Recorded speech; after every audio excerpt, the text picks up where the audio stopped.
ረመዳን መጣላችሁ ሸህሩ ሙባረክ የተባረከ ወር መጣላችሁ።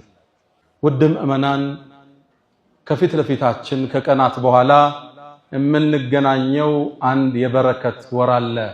ሸህሩ ረመዳን ረመዳን የተባረከ ወር ነቢዩና መሐመድ ዓለይሂ ሰላቱ ወሰላም ከማ እንደ ነሳኢ ፊ ሐዲትን ሰሒህ ምን ይሉናል? ጃአኩም ረመዳን ረመዳን መጣላችሁ ሸህሩ ሙባረክ የተባረከ ወር መጣላችሁ።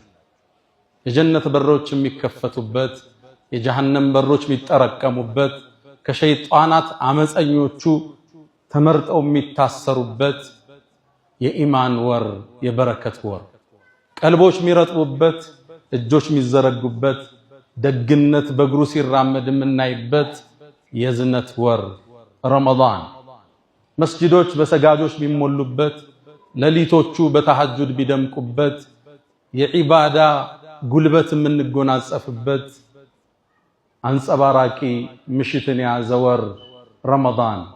አዎን የአላህ ቤቶች በቁርአን በሚቀሩ ሰዎች የሚታወድበት ለማክተም ሰዎች ቅድድም የሚያደርግበት ከወረደው ቁርአን ጋር ትስስሩ የሚያጠብቅበት የተከበረ የተባረከ ረመዳን መጣላችሁ ይላሉ ነቢዩና መሐመድ ሰለላሁ ዐለይሂ ወሰለም።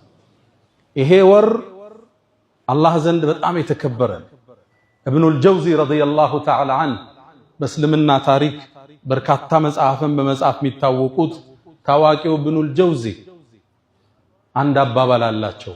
ረመዳን እኮ ከወራት ውስጥ ልክ እንደ ዩሱፍ ከ11 ወንድሞቹ ጋር እንደማለት ነው። ረመዳን አንድ ወር ሌላ 11 ወር ዓመት ዩሱፍ 11 ወንድሞቹ እኒ ረአይቱ 11 ከውከበን 11 ከዋክብት ጋር 12 ልክ ዩሱፍ አባቱ ያዕቁብ ዘንድ ተወዳጅ እንደሆነው ሁሉ ከ12ቱ ረመዳንም ከ12 ወር አላህ ዘንድ የተወደደ ነው ይላሉ ኢብኑ ጀውዚ። የተባረከ ወር አላህ ቁርአን የሱን ንግግር ከለውሐል መሕፉዝ ከጥብቁ ሰሌዳ አንስቶ እሱ ዘንድ ከዓርሽ በላይ ካለው ሰሌዳ አንስቶ እንዲወርድ የፈቀደበት ወር ረመዳን ይባላል።